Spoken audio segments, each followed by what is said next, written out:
terpercaya. Gubernur Gorontalo menemui sejumlah buruh yang menggelar unjuk rasa dalam rangka memperingati Hari Buruh 1 Mei.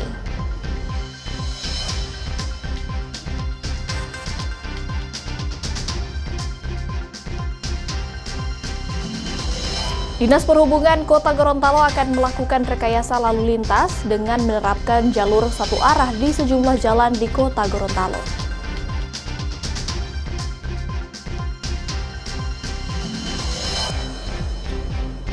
Memperingati Hari Pendidikan Nasional, anak-anak di Dusun Bondula, Kabupaten Gorontalo terancam putus sekolah lantaran infrastruktur yang tidak memadai.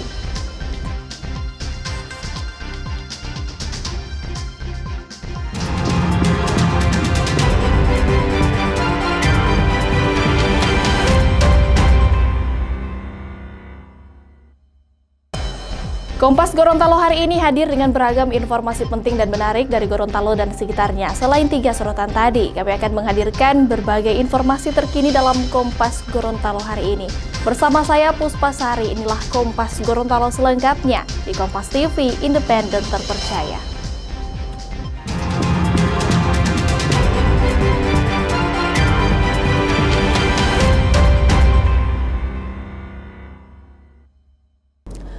Saudara, peringati Hari Buruh 1 Mei 2025, Serikat Pekerja yang tergabung dalam Federasi Serikat Pekerja Metal Indonesia atau FSPMI Gorontalo gelar aksi damai di rumah dinas gubernur. FSPMI mendesak pemerintah menindak tegas perusahaan yang tidak memenuhi hak-hak pekerja, mulai dari upah hingga jaminan sosial. Hadir di tengah-tengah buruh. Memperingati Hari Buruh 1 Mei 2025, ratusan serikat pekerja yang tergabung dalam FSPMI Gorontalo menggelar aksi damai di sejumlah titik kota Gorontalo, mulai dari kantor BPJS Ketenagakerjaan, BPJS Kesehatan, hingga rumah dinas gubernur Gorontalo. Salah satu tuntutan yang disuarakan yakni mendesak pemerintah untuk menindak perusahaan yang tidak menerapkan upah minimum provinsi. FSPMI juga meminta agar jaminan sosial seperti BPJS Ketenagakerjaan dan Kesehatan Pekerja dapat dipenuhi. Bahwa kami meminta agar dipidanakan, karena ini amanat undang-undang, bagi pengusaha yang tidak membayar upah minimum provinsi. Kita tahu upah minimum provinsi Gorontalo sebesar 3.200.000. Kemudian yang kedua, kami juga meminta dipidanakan oknum pengusaha yang tidak mengikutkan kepesertaan, baik BPJS Kesehatan maupun BPJS Ketenagakerjaan kepada pekerjanya. Karena masih banyak juga pekerja yang kami terima laporan, ada sudah bekerja 1 bahkan 5 tahun bahkan lebih, belum mendapatkan kepesertaan jaminan sosial, baik BPJS Kesehatan maupun BPJS Ketenagakerjaan. Kemudian yang ketiga, kami meminta dipidanakan juga, ini sesuai amanat Undang-Undang 21/2000 tentang serikat buruh serikat pekerja, agar anti serikat pekerja atau union busting di perusahaan itu dihilangkan. Jadi pengusaha tidak boleh melarang anggota-anggota atau pekerja buruhnya untuk ikut di serikat pekerja, karena itu amanat undang-undang. Aksi damai ini pun diterima langsung Gubernur Gorontalo Gusnar Ismail bersama Kepala Dinas Ketenagakerjaan Provinsi beserta perwakilan BPJS Ketenagakerjaan dan Kesehatan Gorontalo. Saya akan bentuk tim di bawah koordinasi Dinas Tenaga Kerja dan perwakilan dari unsur apakah dia serikat buruh, apakah dia federasi, silakan satu-satu untuk berembuk bersama. Maksudnya apa? Agar supaya ketika kita mengecek perusahaan-perusahaan mana yang belum memenuhi UMP-nya, kita bisa segera tahu. Bapak, Ibu, saudara-saudara semua yang menunjukkan jalan, terima Pak, terima tali, diplomati, gitu, ya. Ada 2, 1 jaminan kesehatan. Itu juga harus ditelusuri. Yang mana yang macet-macet tidak memberikan haknya kepada buruh. Terus terang saya belum tahu. Ya. Pemerintah Provinsi Gorontalo juga menegaskan akan memberikan jaminan kecelakaan kerja bagi pekerja informal. FSPMI Gorontalo pun diharapkan dapat membuka jalan dan memberikan informasi terkait ketenagakerjaan. Tim Liputan Kompas TV Gorontalo. Saudara produsen tahu di Kota Manado, Sulawesi Utara terpaksa menaikkan harga tahu dan tempe lantaran harga kedelai naik sejak 1 bulan terakhir. Produsen tahu mengaku sejak 1 bulan belakangan mulai merasakan kenaikan harga kedelai yang merupakan bahan baku utama pembuatan tahu. Pada awal tahun 2025, harga kedelai Rp9.000 per kilogram, namun pada bulan Maret yang lalu harga kedelai naik menjadi Rp10.500 per kilogram. Kenaikan harga kedelai ini membuat produsen tahu menaikkan harga tahu yang diproduksinya ke pedagang pengecer maupun konsumen akhir. Produsen tahu bilang khawatir harga kedelai akan terus naik hingga beberapa bulan ke depan. Sekarang sekitar 200 kilo, 250 satu. Kemarin itu jadi dari 100, sekarang tuh 120. Nah, Ibu sebagai produsen tahu dan tempe, Ibu harapannya apa, Bu, ke depan? Harapannya supaya mau turun ulang, no? Nggak usah kasih naik, soalnya setengah mati dan itu orang. Kalau naik-naik terus, tetap dapat rasa sekali. Enak mau dapat DP sisa, dang, begitu DP istilah, dang. Saudara, kasus rabies di Kota Ambon dalam 4 bulan terakhir mengalami peningkatan signifikan. Dinas Pertanian, Peternakan, dan Ketahanan Pangan Kota Ambon mencatat dari periode Januari hingga April 2025, jumlah kasus gigitan anjing rabies terjadi sebanyak 730 kasus. Angka ini melonjak jika dibandingkan di sepanjang tahun 2024 yang hanya 1.000 kasus. Kondisi tersebut membuat pemerintah Kota Ambon mengimbau kepada warga agar lebih waspada dan korban gigitan hewan rabies diminta melapor untuk mendapatkan tindakan vaksinasi. Namun saat ini jumlah stok vaksin rabies yang dimiliki pemerintah Kota Ambon tidak sebanding dengan jumlah populasi hewan rabies di Ambon. Stok vaksin yang dimiliki pemerintah Kota Ambon saat ini sebanyak 2.330 dosis dan akan dilakukan penambahan pada awal Mei sebanyak 5.000 dosis. Ini bertanya masalah rabies 3, lalu yang terakhir di RW 005. Populasi anjing kan ada sekitar 11.000. Vaksin yang nanti tersedia di kita ada sekitar 7.300. Berarti ada ketimpangan sekitar 5.000 vaksin. Tapi kalau untuk untuk penanganan rabies sebenarnya dengan adanya vaksin antar sekitar 60-70% dari jumlah populasi itu sebenarnya sudah bisa mengcover sebagian dari penanganan rabies di Kota Ambon. Tapi untuk lebih optimalnya lagi sebenarnya kita butuh sekitar 5.000 vaksin yang akan nanti diadakan mungkin lewat anggaran perubahan nanti di bulan. Saudara, seorang bayi dilarikan ke kantor pemadam kebakaran Kota Parepare, Sulawesi Selatan lantaran gelang di tangannya mulai menyempit. Personel Dinas Pemadam Kebakaran Kota Parepare berupaya melepaskan gelang di tangan seorang bayi yang sudah mulai membengkak. Agar bayi tidak menangis, petugas menghibur bayi dengan menyanyikan lagu ulang tahun.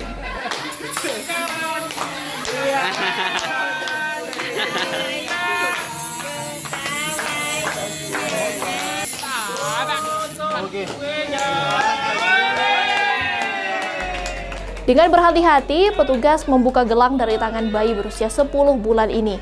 Selain gelang mulai menyempit, korban mulai merasa kesakitan akibat gelang ini.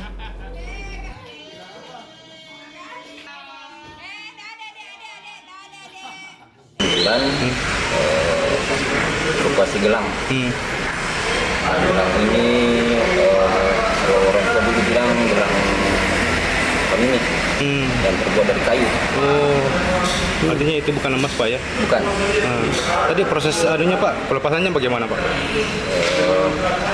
Agak susah karena masalahnya ini bayi waktu agak sudah rapat tangannya, jadi dia semacam ada di kanyel ini gelang supaya tidak tersentuh dengan kulit bayi. Ya, ini untuk supaya ini bayi tidak tegang, tidak fokus juga, jadi dia diputarkan semacam lagu di Dinas Perhubungan Kota Gorontalo akan melakukan rekayasa lalu lintas dengan menerapkan jalur satu arah di sejumlah jalan di Kota Gorontalo. Informasi selengkapnya usai jeda. Tetaplah bersama kami di Kompas Gorontalo.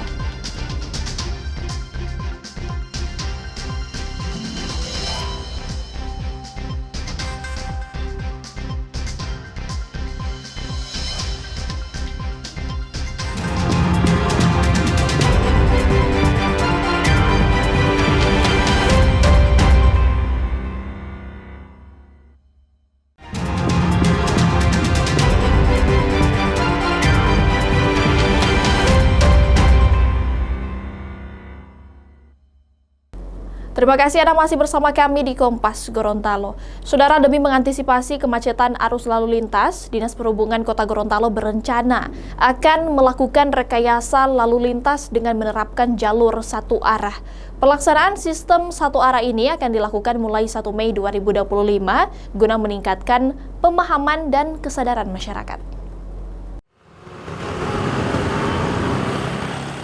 Rekayasa lalu lintas satu arah ini akan diterapkan mulai dari Jalan John Aryo Katili atau Jalan Andalas, dari arah Simpang 5 hingga ujung Jalan Dua Susun. Kemudian dari arah Gerbang Universitas Negeri Gorontalo hingga ke Tugu Bundaran Saronde atau Hulondalo Indah. Selanjutnya, sistem satu arah ini juga diberlakukan dari kantor RRI Gorontalo hingga ke pertigaan ujung Jalan Dua Susun atau Jalan Pangeran Hidayat. Tak hanya itu, pemerintah Kota Gorontalo pun berencana akan menerapkan satu arah di jalan kawasan pertokoan dan Kota Tua Kota Gorontalo. Kanan itu tidak bisa langsung terus karena kita akan pasang pelangsin. Jadi mulai dari perlimaan Telaga, Jalan Aryo Katili mengarah ke bagian timur, masuk JDS belok kanan ke arah Jalan Nani Wartabone atau Ekspanjaitan. Dan untuk Jalan Sudirman itu kita mulai satu arahnya dari depan RRI menuju ke gerbang UNG, seperti itu. Jadi untuk satu arah untuk Nani Wartabone kita mulai dari UNG mengarah ke selatan sampai dengan di bundaran Hulondalo Indah, patung Hulondalo Indah. Tapi rangkaiannya itu dari Aryo Katili belok kanan JDS, belok kanan ke Jalan Nani Wartabone dan belok kanan lagi ke Jalan Agus Salim. Itu nanti keluarnya di arah Agus Salim. Itu perencanaan satu arah kita nanti. Karena memang untuk Kota Gorontalo sebagai ibu kota provinsi kan melihat semakin hari ini kan kepadatan daripada kendaraan dan arus lalu lintas yang ada kan sering macet. Nah, solusi untuk itu hanya satu arah. Satu arah yang kita berlakukan karena kalau kita pelebaran jalan itu tidak mungkin. Jadi tinggal satu arah ini. Mau tidak mau, suka tidak suka, tetap ini kita akan laksanakan, akan terapkan. Uji coba penerapan sistem satu arah ini akan dilakukan selama 3 bulan, yakni sejak 1 Mei 2025 dan berkolaborasi dengan Satuan Lalu Lintas Polresta Gorontalo Kota dan belum ada penindakan selama uji coba. Tim Liputan, Kompas TV, Kota Gorontalo, Gorontalo.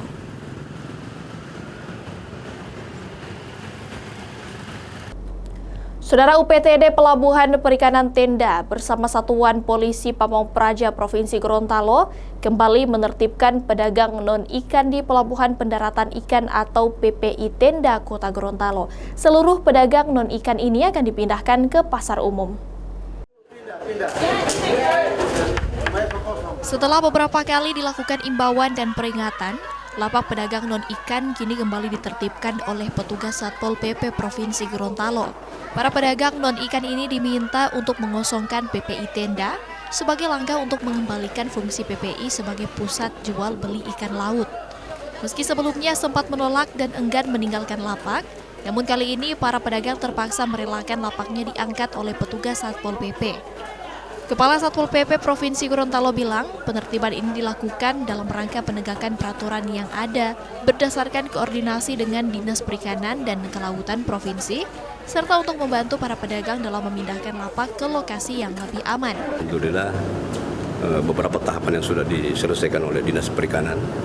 Nah, kami tinggal melihat sudah sejauh mana, dan alhamdulillah kami sudah tiba. Mereka juga sudah dengan kesadaran membongkar lapaknya sendiri. Dan ini pun sudah ada pembicaraan dengan Kota Madia bahwa mereka juga akan ditempatkan di sentral sana dengan jumlah yang ada di sini. Tidak ada perlawanan, persuasif. Lapar-lapar dikembalikan ke kita sendirikan dulu, entah mereka angkat atau tidak ada relokasi Pak untuk ya. Tidak ada relokasi Pak untuk mereka. Relokasi belum ada karena itu sudah dilarang kan. Ya tentunya mereka diarahkan untuk ke sentral. Sentral dulu Pak. Ya. Sementara itu, para pedagang yang ditertibkan pun mengaku hanya bisa pasrah dan menahan kekecewaan. Salah satu pedagang mengaku enggan direlokasi ke pasar sentral Kota Gorontalo dengan alasan biaya sewa yang mahal dan lokasi yang dinilai tidak strategis. Orang juga tidak mungkin mau ke sentral toh. Kalau orang mau jualan di sana, biaya banyak Pak. Juga kita orang kalau kita orang pay cuma sedikit-sedikit, orang pay pengeluaran banyak, orang mau bayar di sana juga banyak. Jadi orang bagaimana kasihan, semua lebih siksa, orang lebih bikin susah Pak orang ini dia. Tidak mau jual di sini? Orang tidak mau. Cuma jual ikan? Tanpa jual ikan di sini. Dulunya Pak coba jual ikan, terus coba jual sayur. Karena saya tidak ada jualan sayur, lupakan tanah akar kuning, jadi saya jualan sayur. Pedagang pun kini hanya bisa berharap pemerintah dapat memberikan solusi terkait relokasi yang tak merugikan pedagang. Menurut rencana, pemerintah provinsi akan memindahkan pedagang non-ikan ini ke sejumlah pasar umum. Tim Liputan, Kompas TV, Kota Gorontalo, Gorontalo. Saudara, tim SAR gabungan melakukan pencarian seorang remaja putri yang nekat melompat ke sungai dari jembatan Teluk Kendari, Sulawesi Tenggara. Setelah melakukan pencarian selama 1 hari, tim SAR gabungan akhirnya menemukan korban yang masih berusia 19 tahun dalam kondisi sudah tidak bernyawa. Korban ditemukan 67 meter dari tempat korban melompat. Jenazah korban kemudian dievakuasi menuju rumah duka untuk dimakamkan, namun tidak diketahui penyebab korban melompat dari jembatan yang diketahui terjadi pada tengah malam. Satu orang warga yang menyeburkan diri dari jembatan Batara Mas. Perkembangannya dapat kami laporkan bahwa hari ini pencarian dilaksanakan sebanyak 3 kali sorti penyelaman, di mana sorti pertama fokus kepada LKP duga korban menceburkan diri dengan hasil nihil. Terus sorti kedua dilakukan penyelaman lagi pada pukul 13.00 sampai dengan 15.00 di titik yang sama dengan radius kurang lebih sekitar 10 meter dari lokasi duga, dan hasil ditemukan HP korban. Sehingga itu membuat tim SAR gabungan untuk melaksanakan operasi penyelaman berikutnya. Dan alhamdulillah di sorti ketiga dilakukan penyelaman berikutnya pada pukul 16.45 waktu Indonesia Tengah. Korban berhasil ditemukan kurang lebih sekitar 20 meter dari LKP duga, di mana korban sementara diduga. Memperingati Hari Pendidikan Nasional, anak-anak di Dusun Bondula, Kabupaten Gorontalo terancam putus sekolah lantaran infrastruktur yang tidak memadai. Kompas Gorontalo akan kembali sesaat lagi.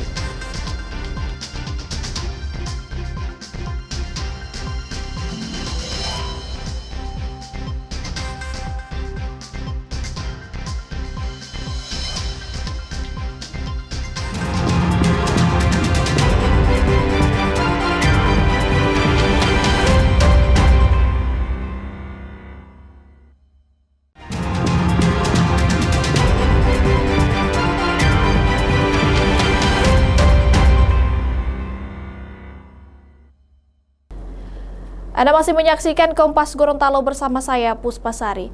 Saudara, memperingati Hari Pendidikan Nasional tanggal 2 Mei 2025, masih ada anak-anak yang tidak mendapatkan pendidikan formal. Di Dusun Bondula, Kabupaten Gorontalo, sejumlah anak harus putus sekolah karena tidak adanya infrastruktur sekolah, akses jalan yang buruk, serta tenaga pengajar. Anak-anak di Dusun Bontula, Desa Bontula, Kabupaten Gorontalo terancam tidak dapat mengenyam pendidikan mulai dari tingkat sekolah dasar hingga sekolah menengah atas.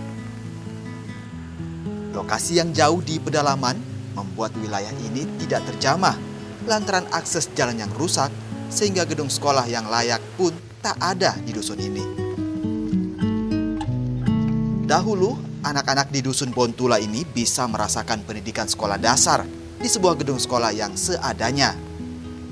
Namun, sekolah ini terbengkalai lantaran guru pengajar memilih berhenti karena akses jalan yang jauh dan rusak. Gedung sekolah ini pun kini hanya menjadi gudang penyimpanan hasil panen jagung warga dan menyisakan serpihan buku yang berserakan di atas tanah. Jika ingin bersekolah, anak-anak di dusun ini harus ke pusat desa yang jaraknya mencapai lebih dari 7 km dengan akses jalan yang rusak. Untuk mencapai pusat desa, harus menggunakan ojek dengan biaya Rp50.000 untuk 1 kali berangkat.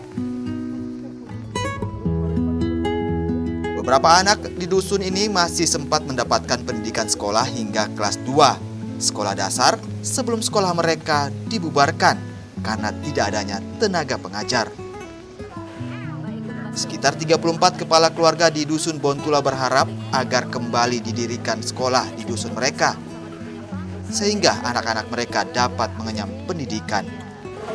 Sebenarnya itu juga banyak ini Pak, banyak apa itu ya, banyak kendalanya. Pertamanya itu banyak yang mengeluhkan ini jauh, jalannya susah, apalagi musim hujan, jalannya susah sekali. Kalau naik motor kan susah juga, karena mereka sudah biasa bisa cari uang, jadi ikut tanam jagung begitu. Jadi orang tidak apa itu, pendidikan itu bagi mereka tidak penting lagi begitu. Sementara itu, Sekretaris Desa Bontula membenarkan kondisi anak-anak yang putus sekolah karena faktor keterbatasan infrastruktur. Tercatat, hanya 5 orang anak yang masih melanjutkan pendidikan di bangku sekolah dasar.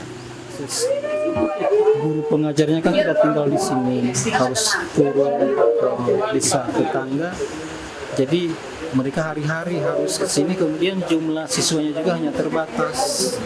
Karena tidak saya di sini hanya sampai kelas 3. Cuma 3 kelas maksudnya. Jadi kendala utamanya itu Pak, tenaga pengajarnya, kemudian akses jalannya juga di sini yang masih sulit dijangkau. Warga dusun Bontula berharap agar pemerintah dapat membangun sekolah di dusun mereka dan juga membangun akses jalan sehingga anak-anak mereka dapat mengenyam pendidikan yang lebih tinggi. Selamat memperingati Hari Pendidikan Nasional 2 Mei 2025.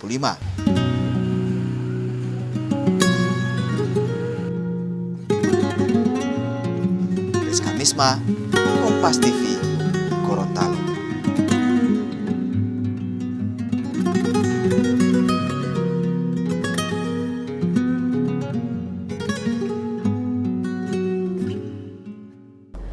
Saudara, aksi pencurian tabung gas 3 kg di toko kelontong meresahkan warga di Kabupaten Maros, Sulawesi Selatan.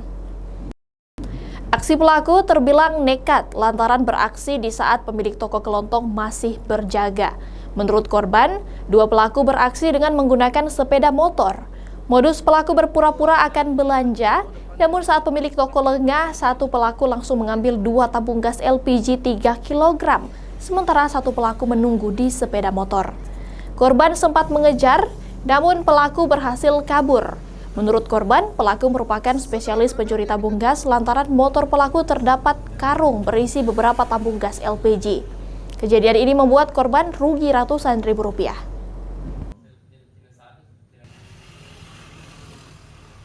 Jam 3 pagi, subuh ya berarti ya? Subuh.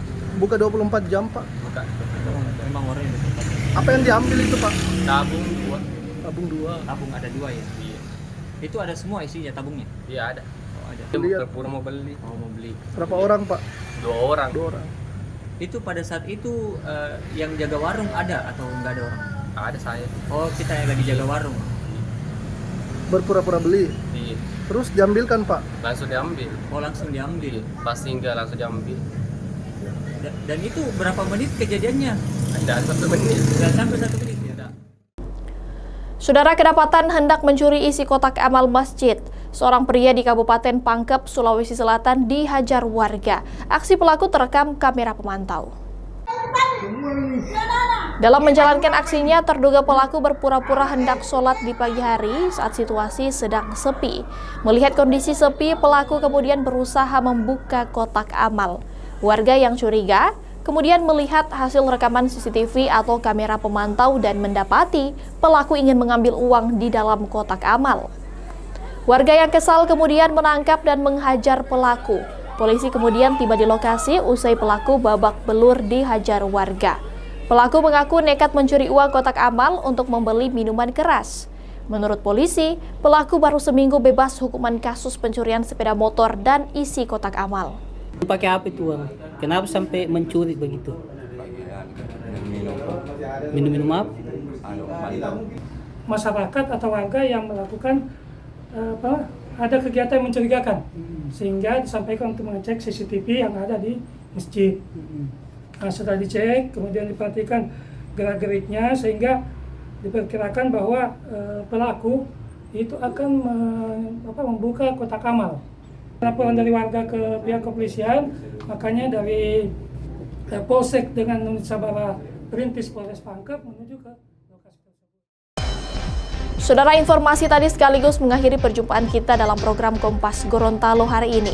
Setelah ini Anda akan terhubung dengan Kompas TV Jakarta dan Anda juga bisa menyimak video tayangan kami di kompas.tv atau menyaksikan siaran langsung via streaming di kompas.tv/live. Mewakili yang bertugas, saya Puspasari pamit undur diri dari hadapan Anda.